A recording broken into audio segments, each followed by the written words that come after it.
Alright guys, welcome to my third voiceover mini vlog. I hope तपाईहरु सन्चै हुनुहुन्छ होला। म पनि एकदमै सन्चै छु।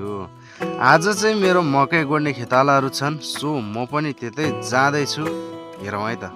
बारीमा जाँदै गर्दा खिचिएको यो सिन एकदमै बवालवाला देखिएको थियो। म बारीमा पुग्दा त आधी नै खनेर भ्याइसकेको रहेछ, किनकि खेतालाहरु धेरै थिए। अनि एउटा कुरा साथीहरु, एउटै भ्लग कति पटक हालेको भन्ने सोचिराख्नु भएको छ भने आज भोलि कामले गर्दा खासै बाहिर हिँड्न पाएको छैन नि त। खेताला सँगै एकछिन खनेर म फेरि फर्के खाजा पकाउन घरतिर।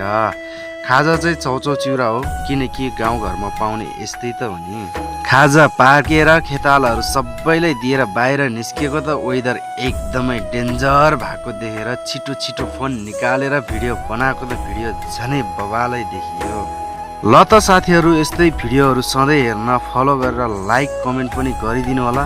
अनि तपाईहरुलाई मेरो भिडियो कस्तो लाग्छ त्यो पनि कमेन्ट सेक्सनमा बताउनु होला।